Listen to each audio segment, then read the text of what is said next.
வணக்கம், நான் உங்கள் ஏஜஸ் பேசுகிறேன். இப்போ நம்ம வந்து சித்தாமூர்லேருந்து ஒரு 2 கிலோமீட்டர் நிற்கிறோங்க. ஸோ இது வந்து ஏரிக்கரை வழிங்க. இது வந்து நமக்கு வந்து ஒரு 15-20 ஏக்கர் வரைக்கும் பண்ணலாம். அது பாருங்கள், ஜேசிபி போகுது பாருங்கள், அந்த வண்டி போகுது பாருங்கள். அது வந்து சித்தாமூர் டு செய்யூர்புரம் ரோடு. இப்போ இந்த ப்ராப்பர்ட்டிலாம் நம்ம வாங்கின்னு போனால் அங்கேருந்து ஜஸ்ட் ஒரு 1 ஏக்கர் 1.5 ஏக்கர் வாங்கினாலே நமக்கு இந்த பவுண்ட்ரி ஃபுல்லாகவே நமக்கு கவர் ஆகிடும். இடம் வந்து நல்ல அருமையான இடம். இது மொத்தத்தில் வந்து ஒரு 25 ஏக்கருக்கு வந்து ஒரு 4 கிணறு சர்வீஸ் வரும். ஒரு 10 ஏக்கர் அப்படின்னு சொன்னால் 2 கிணறு சர்வீஸ் வரும்.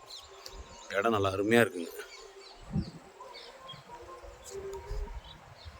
பாருங்க, அந்த லாரி நிற்கிது பார்த்தீங்களா, அதுதான் அவங்க அந்த வண்டிங்க போகுது பாருங்கள்.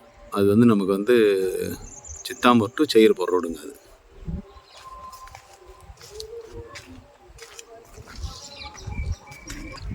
ஸோ ஃபுல்லாகவே நமக்கு பைப் லைன் பண்ணியிருக்குங்க. அது பாருங்கள், கம்ப்ளீட்டாக எல்லாமே ஃபுல்லாக பைப் லைன் பண்ணியிருக்கு நமக்கு.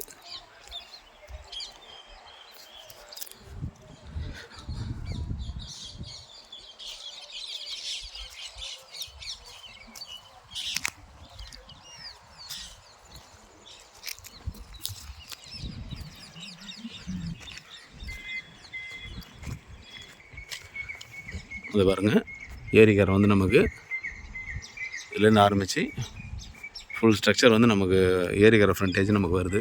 நம்ம அப்படியே கீழே நம்ம இது மாதிரி வச்சு கூட நம்ம பண்ணிக்கலாம். அப்படி இல்லைன்னா நான் சொன்ன மாதிரி அதுலேருந்து ஒரு ஏக்கர் வாங்கினாலே நமக்கு இந்த ரோட்லேருந்து நமக்கு வந்துடும். விவசாய நிலம் தாங்க இது வந்து form land, form house, guest house அந்த மாதிரிலாம் பண்ணிக்கலாம்.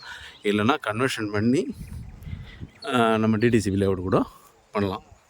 முதல்ல ஒரு 20-25 ஏக்கர் எடுக்கலாம் சார். ஆக்சுவலாக அந்த ரோடில் வந்து, அதாவது சித்தாமூர் டு செய்யூர்புரம் ரோட்டில் 1 ஏக்கர் இன்றைக்கி வந்து 3C சொல்கிறாங்க 1 ஏக்கர். இது வந்து ரொம்ப, அதாவது பெஸ்ட்டு ப்ரைஸில் எடுக்கலாம். ஒரு 10 ஏக்கர் 12 ஏக்கர் 5 ஏக்கர் எடுத்தாங்கன்னா நம்ம அங்கேருந்தே நம்மளே எடுத்து கொடுக்கலாம், வழியோடு நம்மளே கொடுக்கலாம். பாருங்க, ரொம்ப கிட்ட தான். அதாவது நம்ம சைட்டோட எண்டில் இருக்கும். நம்ம இன்னும் அங்கே கிட்ட போயிட்டோன்னு சொன்னால் இன்னும் அங்கேருந்து ஜஸ்ட் ஒரு 200 அடி தான் அந்த ரோடுக்கும் நம்ம சைட்டுக்கும். ஸோ வேணுன்றவங்க கான்டாக்ட் பண்ணுங்கள். நன்றி, வணக்கம்.